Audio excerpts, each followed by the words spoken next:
ठीक है। BSc first year में जो नेक्स्ट प्रीवियस ईयर क्वेश्चन है उसमें आपके कार्बन फ्री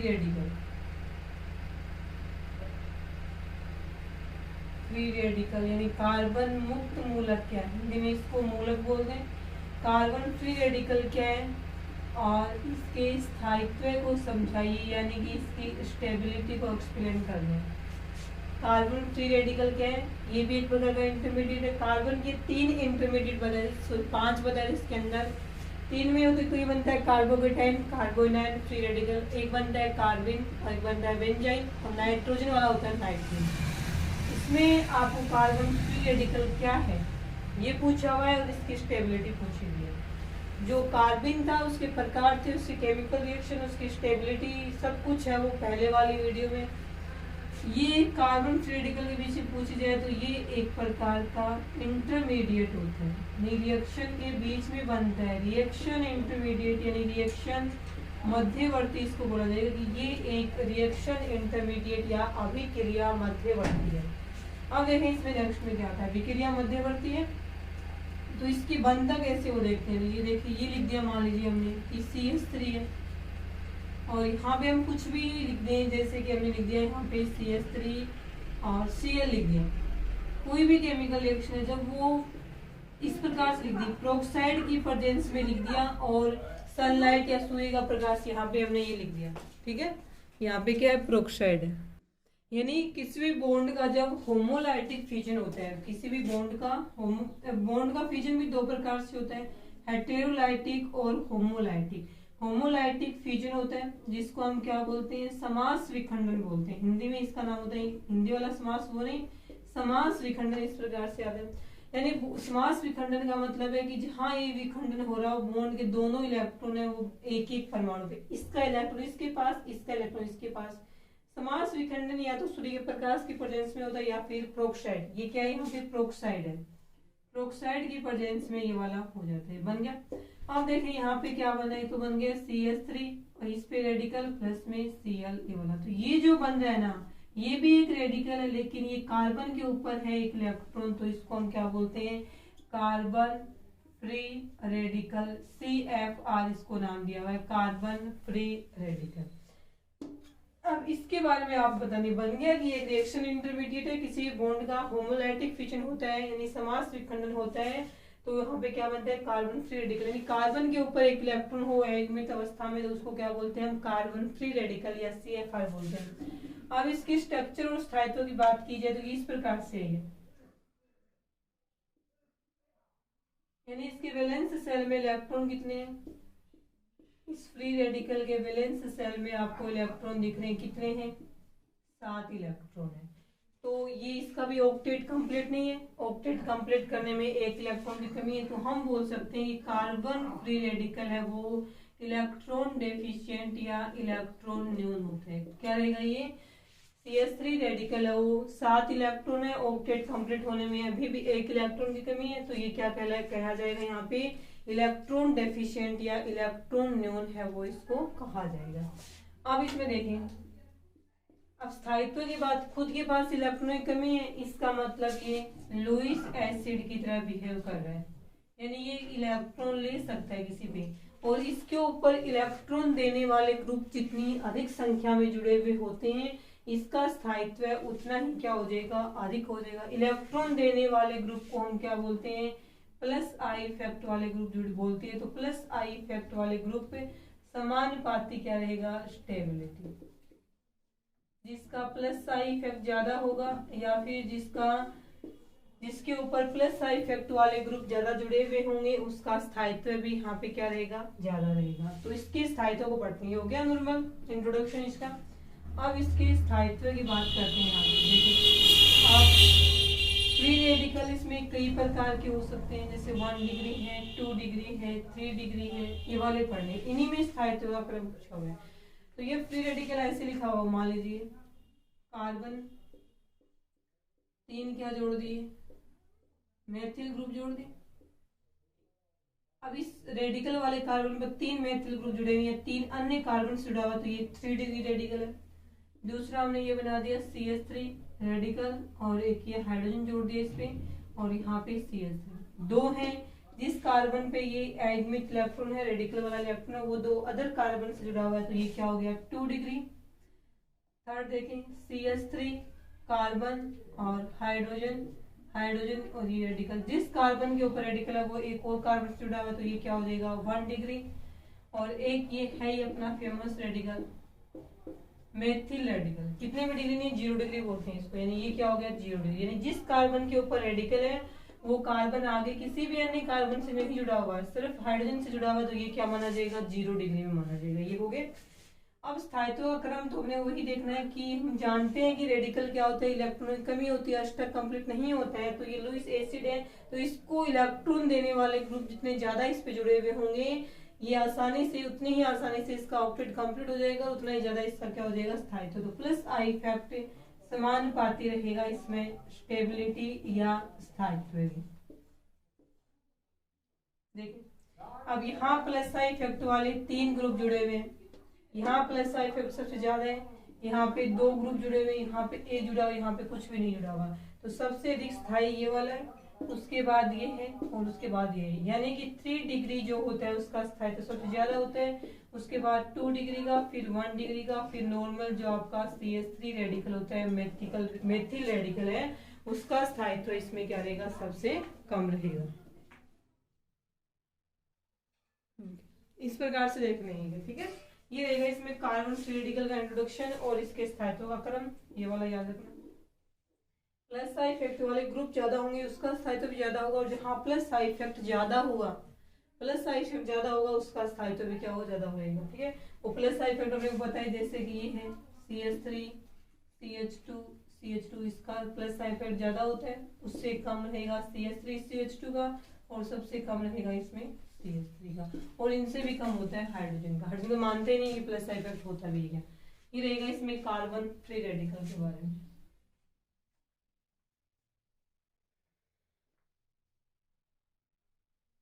नेक्स्ट देखें, नेक्स्ट क्वेश्चन में पूछा हुआ है इसमें रिजोनेंस या अनुनाद के बारे में, ठीक है।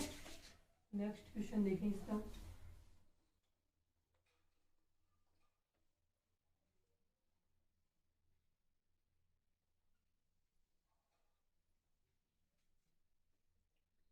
नेक्स्ट में है रिजोनेंस या अनुनाद को समझाइए,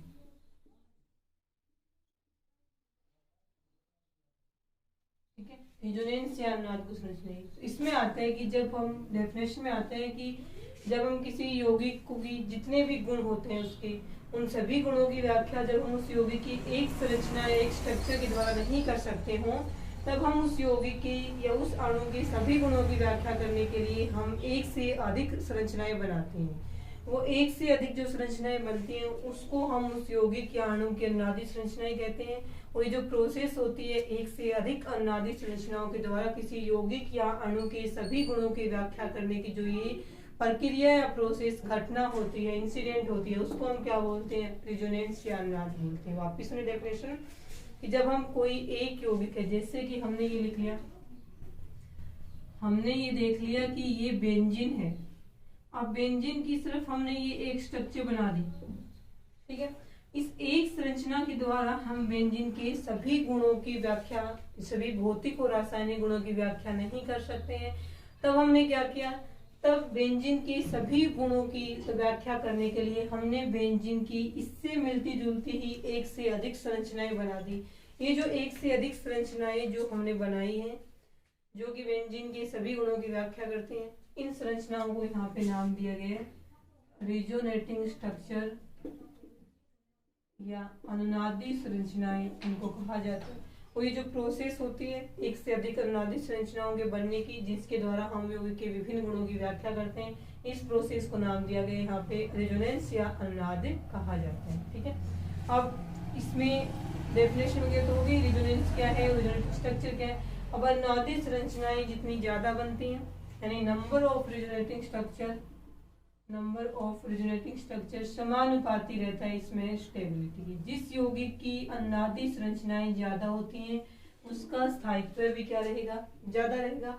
और इसके अलावा आता है इसमें कि जिसकी रिजोनेटिंग स्ट्रक्चर अधिक स्थायी होती हैं उसकी स्टेबिलिटी भी क्या होती है, ज्यादा होती है। हम बेंजीन की अनुनादी संरचनाएं बना के देखें तो 2 साइंटिस्ट थे, एक तो आया था केकुले और एक आया था डेवार। इन्होंने बेंजीन की 5 अनुनादी संरचनाएं दी हैं। फर्स्ट जो साइंटिस्ट था केकुले, केकुले की अनुनादी संरचनाएं बेंजीन की, केकुले ने जो 2 संरचनाएं बनाई थी बेंजीन की। केकुले ने इन दोनों के द्वारा ही बेंजीन की सभी गुणों की व्याख्या कर दी। एक तो ये थी, और एक आता है कि जितनी भी रिजोनेटिंग स्ट्रक्चर होती है उनको आपस में इस एरो के द्वारा दर्शाते हैं। आगे दूसरी बनेगी, फिर ये एरो लगाएंगे, यानी रिजोनेटिंग स्ट्रक्चर या अनुनादी संरचनाओं को हम 2 सिरों वाला तीर, इस साइड भी सिरा है, इस साइड भी सिरा है, 2 सिरों वाले तीर से प्रदर्शित करते हैं। अब इसमें लिखी जाएगी, तो इसमें और इसमें चेंज क्या होगा, सिर्फ डबल बॉन्ड चेंज होगी। इसमें 1 2 3 4 5 6, यहाँ इस संरचना में डबल बॉन्ड 1 2 के बीच में, 3 4 के बीच में, 5 6 के बीच में, ठीक है। यहाँ पे डबल बॉन्ड है। अब इसको भी यही नंबरिंग दी जाए, तो यहाँ पे डबल बॉन्ड देखने चाहिए तो क्या करेंगे कि 2 3 के बीच में, फिर 5 4 और 5 के बीच में, फिर 6 और 1 के बीच में। यहाँ है उससे बिल्कुल अलग ही है, यानी 6 जगहों में से किसी भी 3 जगह अल्टरनेटिव ऑर्डर में एकांतर क्रम में डबल बॉन्ड हो सकते हैं। तो ये तो केकुले ने दी थी बेंजीन की 2 अनुनादी संरचनाएं। उसके बाद में एक दूसरा साइंटिस्ट आया था डेवार।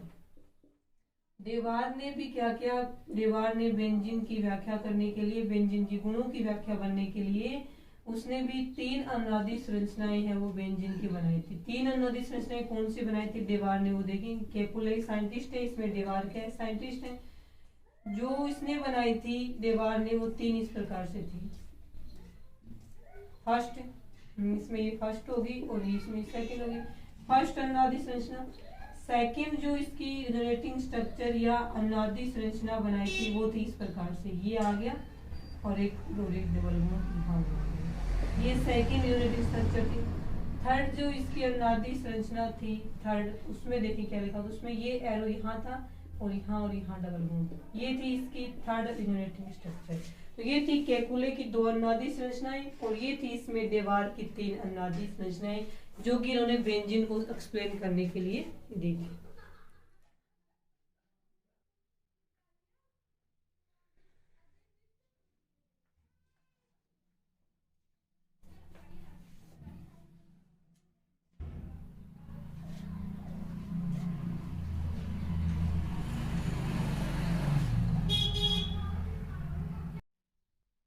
उसके बाद देखें अनुनाद के बाद इसमें जो नेक्स्ट टॉपिक है वो क्या रहेगा, ठीक है। रिजोनेटिंग स्ट्रक्चर और स्टेबिलिटी, इन दोनों की बातें हो गई हैं। इसमें नेक्स्ट रहेगा इसमें हाइब्रिडाइजेशन, या फिर क्वेश्चन तो आएगा इसमें हाइब्रिड ऑर्बिटल यानी संकरित कक्षकोण, ठीक है। देखें क्वेश्चन जो आया हुआ है वो पूछा हुआ है हाइब्रिड ऑर्बिटल्स यानी संकरित कक्षकों का क्वेश्चन है वो इसमें पूछा हुआ है, ठीक है। तो अपन इसमें चलते हैं, हिंदी में इसका नाम रहेगा संकरित कक्षक। हम हाइब्रिडाइजेशन से लेके चल रहे हैं इसको। हाइब्रिडाइजेशन की जो डेफिनेशन है उसी के अंदर किसकी डेफिनेशन आएगी, हाइब्रिड ऑर्बिटल की आएगी। हाइब्रिडाइजेशन का मतलब हम यहाँ पे क्या पढ़ रहे हैं, संकरण को पढ़ रहे हैं। डेफिनेशन में आता है कि जब शेप और एनर्जी की बात आती है, शेप और उसके साथ में क्या है, एनर्जी, ठीक है। समान शेप, सॉरी असमान या असमान आकृति तथा लगभग समान एनर्जी, ऊर्जा क्या होनी चाहिए, लगभग समान होनी चाहिए, ठीक है। असमान या समान आकृति तथा लगभग समान ऊर्जा वाले परमाणु कक्षक जब आपस में ओवरलैपिंग या अतिव्यापन करते हैं तो उनमें एनर्जी या ऊर्जा का क्या होता है, रीडिस्ट्रीब्यूशन होता है। रीडिस्ट्रीब्यूशन यानी ऊर्जा का पुनर्वितरण होता है। ऊर्जा के पुनर्वितरण के द्वारा सेम शेप के यानी सेम शेप, सेम साइज और सेम एनर्जी वाले उतने ही नए ऑर्बिटल्स बनते हैं। जितने यहाँ पे परमाणु कक्षक भाग लेते हैं उतने ही नए क्या बनते हैं, यहाँ पे ऑर्बिटल्स बनते हैं, ठीक है। तो यहाँ जो इस प्रोसेस है, नए ऑर्बिटल्स बने प्रोसेस है, इसको क्या बोला जाएगा, इसको बोला जाएगा संकरण या हाइब्रिडाइजेशन कहेंगे। और यहाँ पे बनने वाले जो नए कक्षक होते हैं, इन नए कक्षकों को यहाँ पे हाइब्रिड ऑर्बिटल्स या संकरित कक्षक कहा जाता है, ठीक है। तो इसमें डेफिनेशन में लिखा दिया कि जब लगभग समान ऊर्जा तथा समान या असमान आकृति वाले परमाणु कक्षक आपस में ओवरलैपिंग करते हैं, तो वहाँ पे ऊर्जा का पुनर्वितरण होता है एनर्जी रिडिस्ट्रीब्यूशन होने के द्वारा सेम शेप में और सेम साइज और सेम एनर्जी वाले ऑर्बिटल्स का फॉर्मेशन होता है। इस प्रोसेस को हाइब्रिडाइजेशन या संकरण कहा जाता है। और यहाँ बनने वाले जो संकृत कक्षक, यहाँ जो ऑर्बिटल्स बनते हैं, जितने एटॉमिक ऑर्बिटल्स यहाँ पार्टिसिपेट करते हैं उतने ही नए ऑर्बिटल्स यहाँ पे बनते हैं।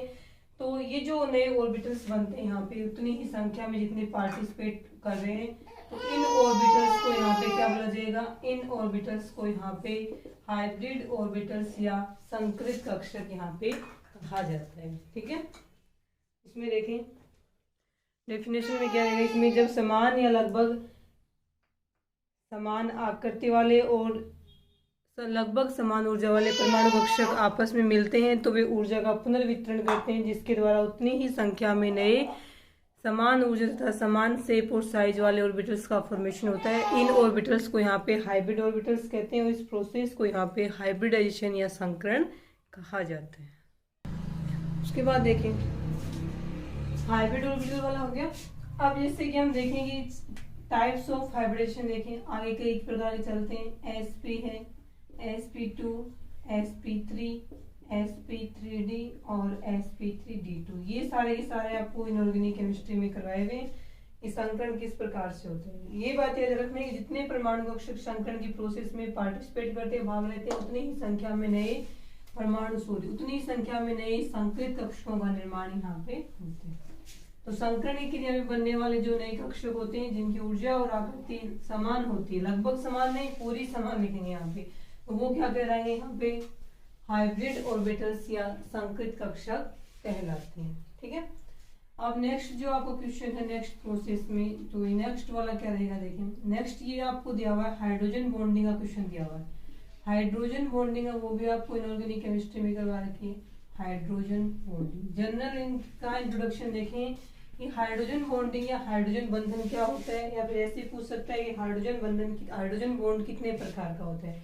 तो हाइड्रोजन बॉन्डिंग की बात करें तो इसमें आता है कि जब हाइड्रोजन परमाणु है अपने से अधिक ईएन वाले दो परमाणुओं के बीच में आ जाता है, जब हाइड्रोजन परमाणु अपने से अधिक विद्युत ऋणात्मकता वाले दो परमाणुओं के बीच में आ जाता है, तो एक परमाणु के साथ तो वह सामान्य सहसंयोजक बंध बना के जुड़ता है, जबकि दूसरे परमाणु के साथ में वह एक अट्रैक्शन फोर्स या आकर्षण बल से जुड़ा हुआ रहता है। स्थिर विद्युत आकर्षण बल बोलते हैं इसको, इलेक्ट्रोस्टैटिक फोर्स होता है, इलेक्ट्रोस्टैटिक अट्रैक्शन फोर्स स्थिर विद्युत आकर्षण बल के द्वारा जुड़े हुए रहते हैं। इस स्थिर विद्युत आकर्षण बल को ही हाइड्रोजन बॉन्डिंग के नाम से जाना जाता है, क्योंकि हाइड्रोजन दो अधिक ईएन वाले परमाणुओं के बीच में आएगा, हाइड्रोजन की वैलेंसी एक ही होती है, एक से ही बॉन्ड बनाएगा, दूसरे तो से वो अट्रैक्शन के द्वारा जुड़ा हुआ रहता है, और ये जो अट्रैक्शन होता है दो परमाणुओं के बीच का, उससे ही यहाँ पे हाइड्रोजन बॉन्डिंग नाम दिया हुआ है। हाइड्रोजन नाम इसलिए दिया हुआ क्योंकि अट्रैक्शन जिन दो के बीच में हो रहा है उसमें से एक क्या है, हाइड्रोजन है। जैसे कि बात की जाए तो क्वेश्चन ये आगे समझ में,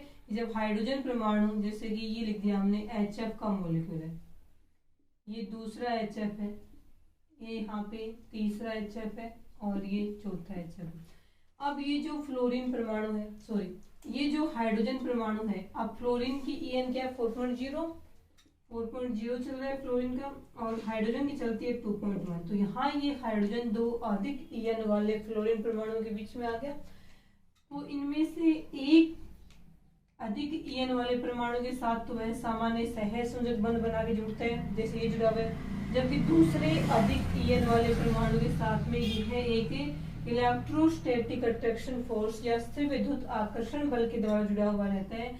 इस इलेक्ट्रोस्टैटिक अट्रैक्शन फोर्स या स्थिर विद्युत आकर्षण बल को ही यहाँ पे हाइड्रोजन बॉन्ड के नाम से जाना जाता है, यहाँ पे हाइड्रोजन बॉन्ड के नाम से जाना जाता है। अब ये वाला हाइड्रोजन दो के बीच में आ गया, तो यहाँ हाइड्रोजन बॉन्डिंग और यहाँ क्या होगी हाइड्रोजन बॉन्डिंग। इस प्रकार से HF का जो HF है वो कौन सी अवस्था में पाया जाता है, HF जो होता है हाइड्रोजन क्लोराइड, वो लिक्विड स्टेट या द्रव अवस्था में पाया जाता है, क्योंकि HF के अणु दूर दूर होते हैं, फिर इस अट्रैक्शन फोर्स या हाइड्रोजन बॉन्ड के द्वारा वो एक दूसरे के पास आते हैं, तो एक दूसरे के पास आएंगे तो कौन सी स्टेट बनती है, लिक्विड स्टेट का फॉर्मेशन यहाँ पे हो जाता है। ठीक है, ये रहेगा इसमें हाइड्रोजन बॉन्डिंग। अब आगे चल रहा है इसमें कि हाइड्रोजन बॉन्डिंग कितने प्रकार की, तो इसमें आता है कि हाइड्रोजन बॉन्डिंग या हाइड्रोजन बंध है वो 2 प्रकार का होता है। इन दोनों को समझें एक ही एग्जांपल से।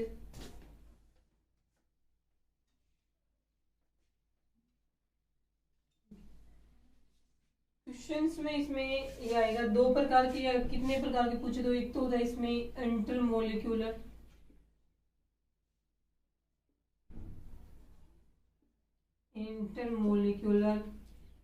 हाइड्रोजन बॉन्ड, और दूसरा होता है यहाँ पे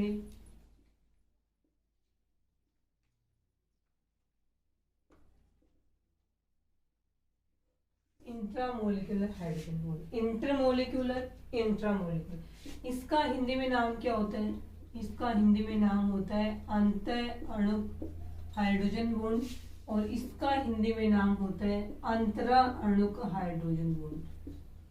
अंतर क्या होता है, यहाँ पे हाइड्रोजन बॉन्ड बनता है, वही हाइड्रोजन 2 अधिक ईएन वाले परमाणुओं के बीच में आता है, इसमें भी सेम वही होता है, लेकिन इनमें अंतर ये होता है कि अंतरा अणुक हाइड्रोजन बॉन्ड है वो 2 अलग अलग परमाणुओं से 2 अलग अलग अणुओं के बीच में बनता है। जैसे कि ये अभी एग्जाम्पल पर HF वाला है ना, ये HF का एक अणु है, ये HF का दूसरा अणु है, ये HF का तीसरा अणु है, अलग अलग अणुओं के बीच में बनता है। अब यहाँ बना है 2 अलग अलग है, एक जैसे HF है लेकिन 2 अलग अलग है, ये एक अणु है, ये दूसरा अणु है, एक बन रहा है यहाँ पे, तो 2 अलग अलग अणुओं के बीच में बनने वाला जो हाइड्रोजन बॉन्ड है उसको हम अंतरा अणुक हाइड्रोजन बॉन्ड कहते हैं। इसके अलावा देखी जाए तो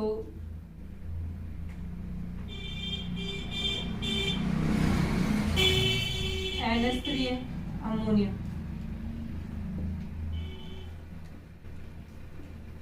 ये अमोनिया होता है इस प्रकार से NH3। अब ये जो हाइड्रोजन परमाणु है वो 2 अधिक ईएन वाले परमाणुओं के बीच में आ गया, तो एक के साथ ये सामान्य सह संयोजन जुड़ा हुआ है, दूसरे के साथ में ये इलेक्ट्रोस्टैटिक अट्रैक्शन फोर्स से जुड़ा हुआ रहेगा, और यहाँ पे जुड़ा हुआ रहेगा। ठीक है, इसके अलावा आप एल्कोहल में देख सकते हो जैसे ROH और H2O का देखो, यानी एल्कोहल अब हो सकता है जिन 2 अणुओं के बीच में हाइड्रोजन बॉन्ड बन रहा हो वो दोनों एक जैसे भी हो सकते हैं, अलग अलग भी हो सकते हैं, जैसे ये एक जैसे हैं और इसमें अलग अलग है, एल्कोहल का H2O का, तो यहाँ पे जो बॉन्ड बनेगा वो क्या होगा, अंतरा अणुक हाइड्रोजन बॉन्ड होगा।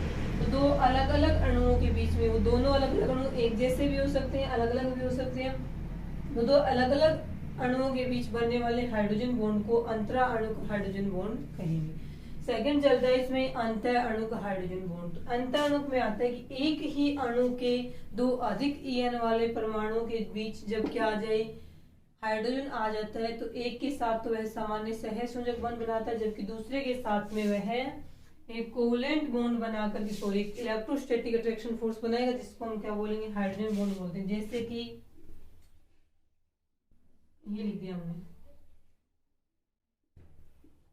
ऑर्थोक्लोरोफिनोल, ये है ऑर्थोक्लोरोफिनोल है। ठीक है, अब ये हाइड्रोजन परमाणु, अब ये जरूरी नहीं दोनों साइड जो अधिक ईएन वाले परमाणु एक जैसे हो, जैसे यहाँ पे एक साइड ऑक्सीजन एक साइड क्या क्लोरीन है, यहाँ ये है हाइड्रोजन परमाणु 2 अलग अलग ईएन वाले परमाणुओं के बीच में आ गया, तो इस एक के साथ तो यह सामान्य बॉन्ड से जुड़ा हुआ है, जो दूसरे के साथ में एक इलेक्ट्रोस्टैटिक अट्रैक्शन से जुड़ा हुआ रहेगा, जिसको हम हाइड्रोजन बॉन्ड बोलेंगे। ये भी हाइड्रोजन बॉन्ड है, ये भी हाइड्रोजन बॉन्ड है, लेकिन ये एक ही अणु है, पूरा एक ही अणु के अंदर बन रहा है, जबकि ये 2 अलग अलग अणुओं के बीच में बन रहा था, एक ही अणु के बीच में बन रहा है, इस कारण से इसका नाम क्या होगा, अंतर अणुक हाइड्रोजन बॉन्ड। तो ये हो गया। एक और देखा जाए इसमें सैलिसिलिक एसिड देख लें,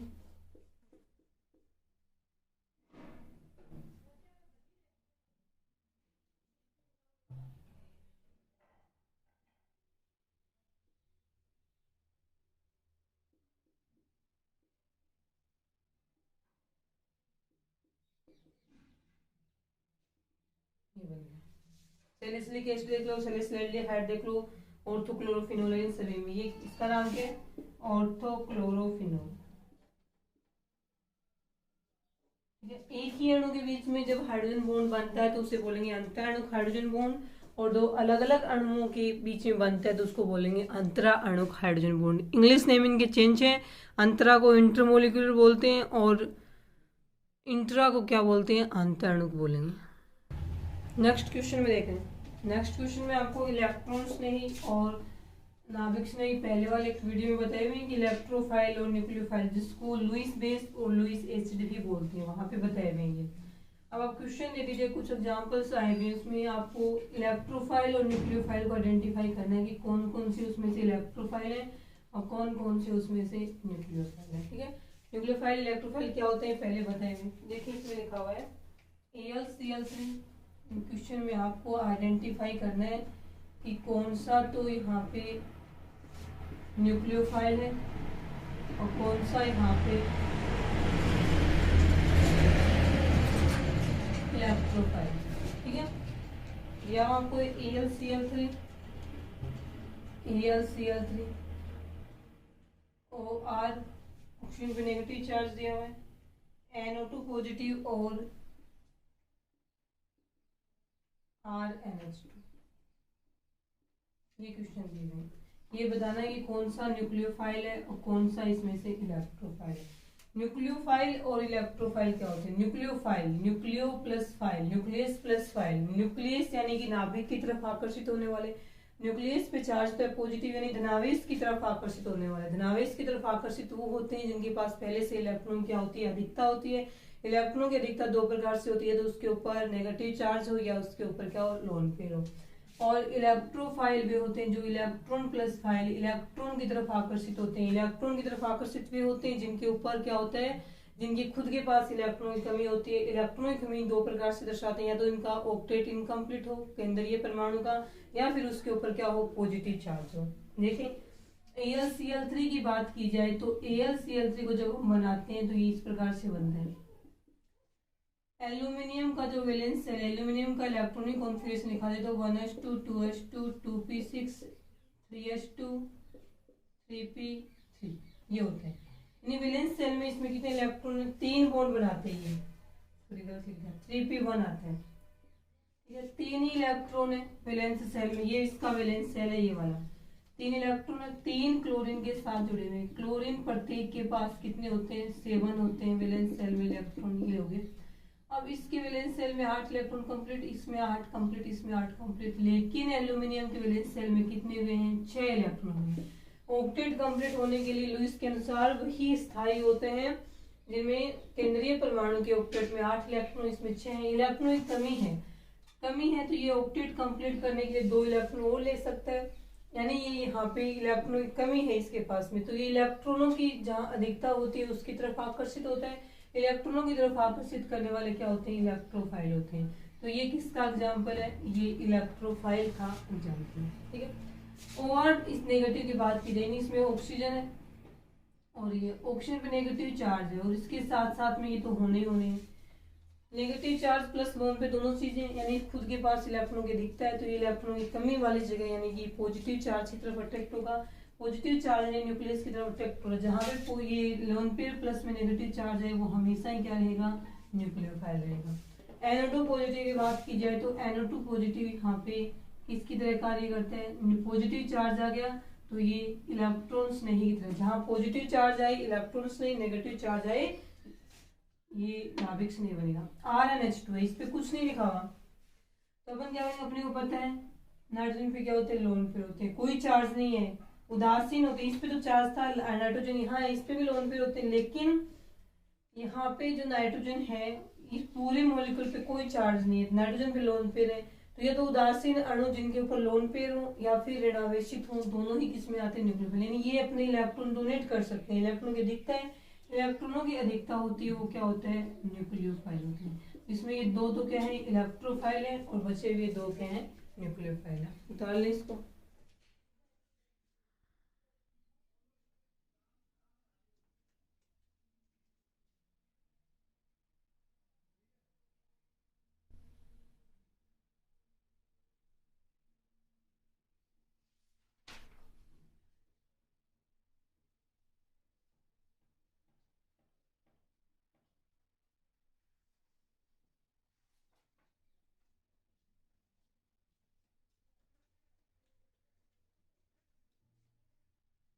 इसके बाद जो नेक्स्ट क्वेश्चन है वो आपको दिए हुए हैं। इसमें क्वेश्चन नेक्स्ट में यह हुआ है कि 3 मॉलिक्यूल है, एक तो मेथेन है CH4, दूसरा है NH3 अमोनिया, और तीसरा है H2O यानी वाटर। तीनों के लिए ये आया क्वेश्चन की इन तीनों में sp3 संकरण होता है, तीनों में sp3 संकरण होता है। तो sp3 संकरण के हिसाब से बॉन्ड एंगल है वो 109 डिग्री 28 मिनट होना चाहिए, और ज्योमेट्री है वो टेट्राहेड्रल या चतुष्फलक की होनी चाहिए। लेकिन इन तीनों के ही बंध कोण के मान क्या होते हैं, अलग अलग होते हैं। इन तीनों के जो बॉन्ड एंगल है वो डिफरेंट होते हैं। जबकि संकरण सेम है तो बॉन्ड एंगल भी एक जैसा होना चाहिए, लेकिन तीनों के बंध कोण क्या होते हैं, अलग अलग होते हैं। इसका कारण बताना है। और तीनों की ज्योमेट्री तो टेट्राहेड्रल चतुष्फलक की होती है, लेकिन इनकी शेप क्या होती है, तीनों की अलग अलग होती है। तो CH4 मेथेन अमोनिया H2O में sp3 संकरण होने के बावजूद भी इसके बॉन्ड एंगल और इनकी जो शेप होती है, ज्यामिति नहीं शेप, इनकी बंध कोण और शेप है वो अलग अलग होती है। क्यों, ये क्वेश्चन है, ये हम करेंगे नेक्स्ट क्लास में। आज के लिए इतना ही।